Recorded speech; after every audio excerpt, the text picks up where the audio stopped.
I'm always willing to bet with any rapper, if they keep Young Thug ass locked up 6 more months in the conditions he in, he'll tell to get out of jail too. They keep him 6 more months, locked up in them conditions like that there, he'll tell to get out of jail too. He about ready to break. You can hear it in his voice. You don't never see the Italian gangsters doing no shit like that. Calling home, singing and making songs. Yeah, rapping for the free world. Yeah, nigga ain't getting $9. This multi-millionaire nigga done gave us a free rap. Boy, normally we couldn't have got that. That's why I recommend jail, I'm telling you. That's why I recommend it. He never done before. So Charleston White, he called this. He said that Young Thug would be snitching before it. If he's staying there for another 6 months, Young Thug gonna be telling on everybody, right? And he was calling this. Now, a lot of these guys like Gunna and a lot of his brother, Funk, and like Funk, what kind of name is that? But a lot of these guys was taking plea deals, right? And they was pleading out so they can either get out of jail or they go serve some time, right? But but right now, Young Thug is in serious trouble with the public, his fans, because they calling him a rat, because we know there's some audio resurfaced from 2015 from when his homie Pee Wee Roscoe was allegedly supposed to be the one that shot up Lil Wayne's tour bus. Now, mind you, the dude Pee Wee went and did 10 years in prison for this, right? And in this audio that I'm about to play, you can hear Young Thug in there just telling the police way too much. I mean, he was just in there running his mouth, telling them whatever. And like he said, I'll tell y'all whatever y'all need me to tell y'all. Now, he's trying to run interference, try to say that he was trying to get his homie out of jail. He was saying anything to get his boys out of jail. But this guy, man, all these guys is weirdos. This is the same dude that came out looking like a lady boy, right? All skinny and linky with blouses on and purses, wearing a dress, carrying a firearm, like just a bunch of weirdo stuff. So me being an old school OG, I'm looking like, that ain't it, bro. That ain't what we do. This is your rappers. So I'm not surprised that he's in that interrogation room behaving like that, right? But let's revisit and listen to some of it. Check it out. I'm just trying to get the whole background between Roscoe and Lil Wayne and all that. You want me to tell you honest? This is honest God truth, man to man. Mm-hmm. This motherfucker is, these niggas, these niggas dead brothers more than Birdman Wayne. They doing what now, brother? I said them niggas was more brothers than Bird and Wayne. Oh, Roscoe and Lil Wayne were more than... This nigga used to bring Wayne his drugs. Like, trust them. I don't know what the them fools. Cause the night with this Wayne too, was that got shot up on Expressway. That's what happened in Cobb. Yeah, it was in Atlanta, but it happened in Cobb. Yeah. Shooting us some shit. Roscoe locked up for it. Yeah. I had got some stoner, free Roscoe stoner shit. Honestly, I don't know who the fuck they said Roscoe with. I don't wanna block out y'all case by saying Roscoe didn't do that. And knowing Roscoe, man, that man scrub. That fool. I'm like, you shot at somebody, bro? But I don't know, because every day nigga broke off. I don't know. I honestly don't know. Hypothetically, why would Roscoe do that? If he did it, why would he do it? I mean, hypothetically, like... You said why? Yeah, like what's his beef with him? I talked to Roscoe on the phone. Roscoe, I was like, bro, what's going on? You alright? He like, bro, I promise to God I ain't do nothing. I ain't do shoot no nobody. I'm like, you sure, bro? He's like, I promise. I'm like, okay. And then, you know, the internet was like, Roscoe shot at him because of Young Thug. That's him talking to the police. Now, he has everybody in the industry is coming after him. Now, we know him and Ronlo was going back and forth. So Ronlo was coming after him. He got Sauce Walker coming after him. You got Lil Woody, you know. And Woody says some things I'm going to play in this video that says some real things and saying that he was trying to cover up a lot of stuff to protect Young Thug, right? But they were saying, man, YF and Lucci, him and his crew, they're the only ones that kept it silent and kept it quiet. These dudes telling on everybody. Now, we know that his brother was allegedly supposed to be mixed up, Umfu, and getting YF and Lucci poked up while he was in the pokey, right? He in the pokey. It's just a whole bunch of stuff going on with these dudes, man. But again, young people, stay out of the streets. That's why I created Urban Nerds, man. I mean, for you young people, stay out of the streets. This street life ain't where it's at. Especially these guys. You sign up for this life. You signing up to go to jail. Jail was the flip side of the game. But they don't want to go to jail. They want to have it their way. They want to do what they want to do, when they want to do, and how they want to do it. And then when it's time to go sit down for a while, you want to tell on everybody so you can get out. He was in there telling the police way more than what he had to tell them, man. And he wasn't even charged with nothing. That's the whole thing, right? This guy did it. And now the same rules he had for Gunner, we find out that you didn't apply those same rules to yourself. Right? So you call Gunner a snitch, Woody a snitch, everybody a snitch, but look at you. Well, let's look at what Charleston White also had to say about this when all this stuff hit the fan. Check it out. The hip-hop industry is quiet. I'm not fit to be quiet. I've been on you ass. Listen, I done got back focused. Uncle's back focused. I know I done got off trolling and things, but I come to be the hip-hop villain. I done started being, I done got, now I'm on these. I've been waiting for, listen, this has to be my year. See, listen to me, y'all. Listen. This has to, let me get in front of my nation. I need to speak in front of the podium. I need to talk to the nation. Let me pull the podium out and talk before the, I got to give what they call when the president gives one of the State of the Union addresses. The Union, what's going on with the connection. But listen, y'all know I'm for the right? Y'all done tried to make me everything that I'm not. Now y'all took a video, order in the court. Jeffrey, sit your lank ass down. Long ass girl boy, gangster, tough ass. Somebody sit Jeffrey. Woody, shut up. In this courtroom, Woody, you go tell everything you told police, or we putting your ass back there where you were crying on the phone. Do you hear me, Woody? DA, listen, we not just in this court. Y'all did over there in Fulton County, it ain't going down. I'm telling you now, Woody, you bring your stuff acting like you can't recall. Hold on, I'll be right back. Excuse me. Say, forgive me, I got told the truth. Gunner, told the truth. Is YSL the gang, Gunner? Yes, ma'am. Yes, ma'am, they here. They not a record label? No, ma'am. Do you want to testify? I don't, but I will, Your Honor. Okay, Gunner, you can go free. Oh, Lord, thank you, Lord, I'm free. Oh, man, my baby born rich. Went to right now, come on. The truth set the man free. Is YSL the gang? Yes, Your Honor. Yes, Your Honor. Yes, we a gang. And y'all wanted Gunner to lie. All you lying, look at you. YSL not a gang, Your Honor. Lifetime probation. YSL is a record label. Give his ass life. Your Honor, but YSL is a financial group for the poor kids who mama was on drugs. Give him 10 in and 20 on probation. We gonna give him 10 in, come here lying. We know all you niggas lying. You know why? Cause my head district attorney,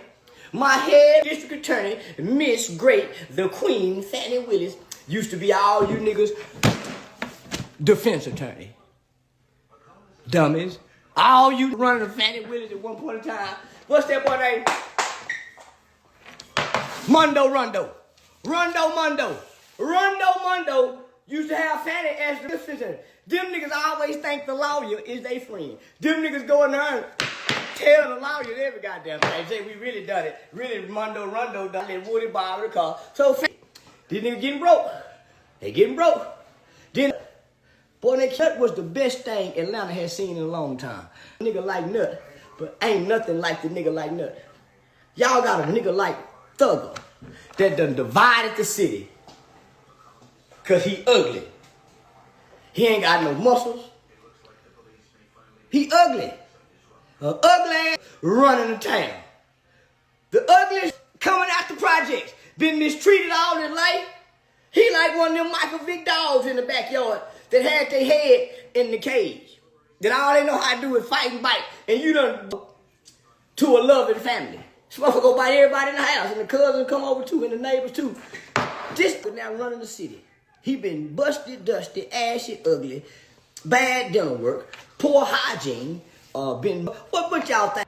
Now, Charleston White, he's trolling these guys, but again, It's a whole bunch of things that I can say that I already said, in regards to this. But a lot of you young guys out there, you're emulating this culture, right? And this is not black culture. This is a segment of things that American culture does outside. Y'all love this gangsterism, drug dealing, and talking about unaliving each other and all these different things. And y'all get caught up in it where you sing it, you live it, you dress like your whole being is of this genre, right? But look at what comes out of it. Look at all these people that's dead. Look at all these people that go to prison. Is it really worth it? When you step back and you analyze all these drill rappers and all these trap rappers, right? So many of them are dead. They're dead. Or matter of fact, better, when you blow up, you can't even tour. Because from city to city you go to, there's violence. Somebody's getting harmed. Or there's another gang waiting for you to see if you about that lifestyle. Is it really worth it? Why is that? That's not something that I would want to partake in. Me coming from out the harsh streets of Philly, and I make it being a rapper. I want to be the type of rapper that I can go fill up venues and I don't have to be around all the N-word stuff because I got in the rap game to get myself out of it. Why would I want to get into the rap game and got to defend my life just as much as I did when I was in the streets, right? I got to live up to this so-called street stuff. So now you got people that's not even in the streets judging you, calling you a rat, right? But they don't even live the street life. But again, Lil Woody, he spoke on this situation too, and he said some stuff, some real damning things towards Young Thug, towards Jeffrey. Check this out. Thug, I love you. Nothing gonna stop me from loving you, but what you do from this moment forward. You knew not to come on this internet.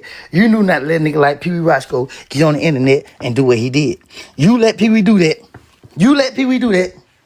And Pee Wee got you in all this stuff. Pee Wee got on the internet calling people rats.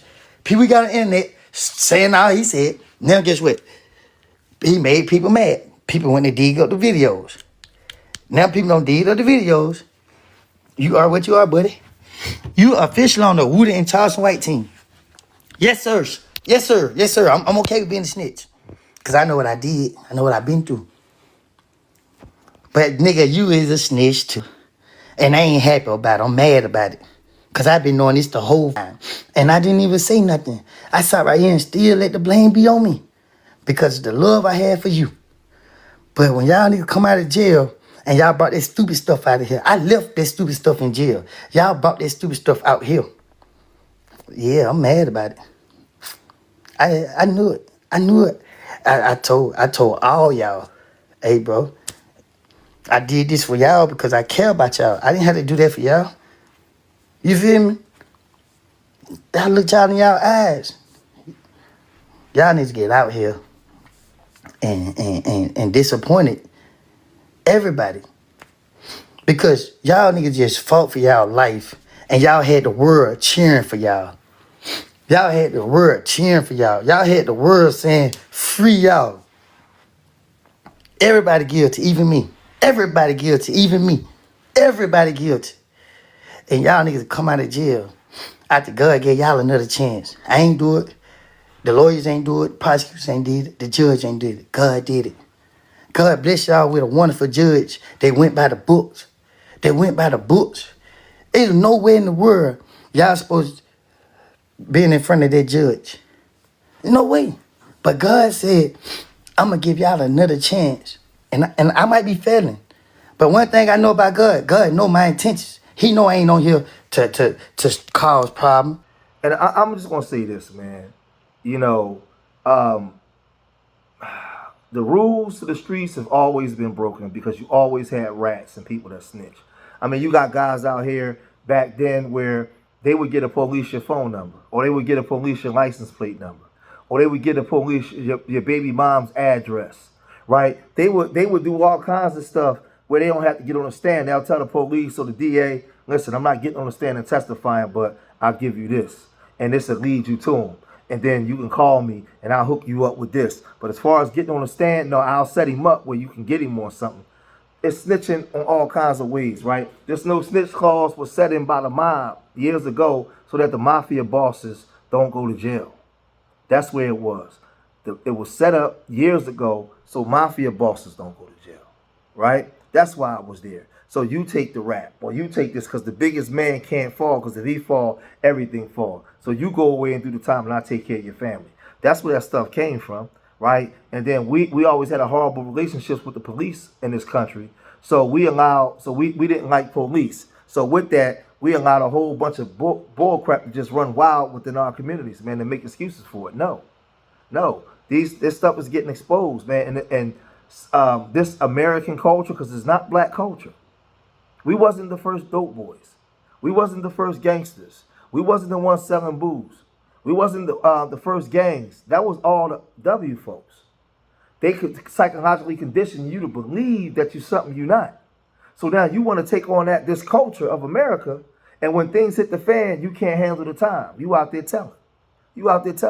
Because they told you that this was N-word culture, or this was the first N-words in this country was W folks. So why are you saying all this, George? Because Jeffrey and the YSL, the YFN Lucci, and the Yo Gotti and his crew, and all these different gangs, you're emulating a culture that don't even belong to you.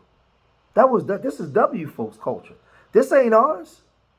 So when we was fighting for civil rights and we was fighting just to be human, they was burning our cities down, kicking us in the behind, hanging us from trees, all that kind of stuff. They was the gangs. They was running booze and cocaine and heroin and all. They was controlled substances. That was them. How all of a sudden they psychologically can social engineer you to do these things, but now do it to each other? When they was mobbing up and hanging us from trees, and they was putting us in prisons for 60, 70 years for looking at a W woman, right? All of a sudden they reversed it, and they got you saying you YSL gang, and they ain't got to come out and do that to you no more. You do it to yourself. And now when you get in the interrogation room with the W folks, you tell. Young people, listen to what I'm trying to tell you. I'm giving you some real game. It ain't worth it. It's N-word traps that they want to set you up in, man. The same people that's historically responsible for putting you in jail and unaliving you, it's the same people that now got you unaliving each other, and they're the ones putting you in prison for a very long time when you do something to your own people. Listen, man, all this stuff, I could talk all day about Jeffrey, but what about you out there that's watching this video, that you out there that swear you were N-word, a real N-word, right? What about you? Don't get caught up in the nigga traps, please. Gunna and them, they wasn't cut out for this stuff, man. They rapped about a life that they wasn't cut out for. Young Jeffrey rapped about a life he showed you he wasn't. He wearing fingernail polish and women's blouses and purses and looking crazy. He showed you he wasn't ready for this lifestyle. But y'all went for it. The stuff that we had to endure and go through in the 80s, going to jail, getting all pumped up, coming home brolic, doing all that kind of stuff, we understood the assignment. We understood what I signed up for is what I signed up for. This would come with the game. All the big jiggly booty chicks, the cars, the money, the trips to Vegas and Cancun and Brazil and all that kind of stuff. Yeah, that's the fun side. The other side is getting shot at, going to prison, and keeping your mouth shut, because this is what you signed up for. That's the flip side of the game. Guys ain't ready for that. But I'm going to cut this video short here, man. If you made it this far in the video, hit that like button, subscribe to Street Media TV, and leave your comments in the comment section. Let me know what you guys think. And remember, I love y'all. Till the next time. Peace.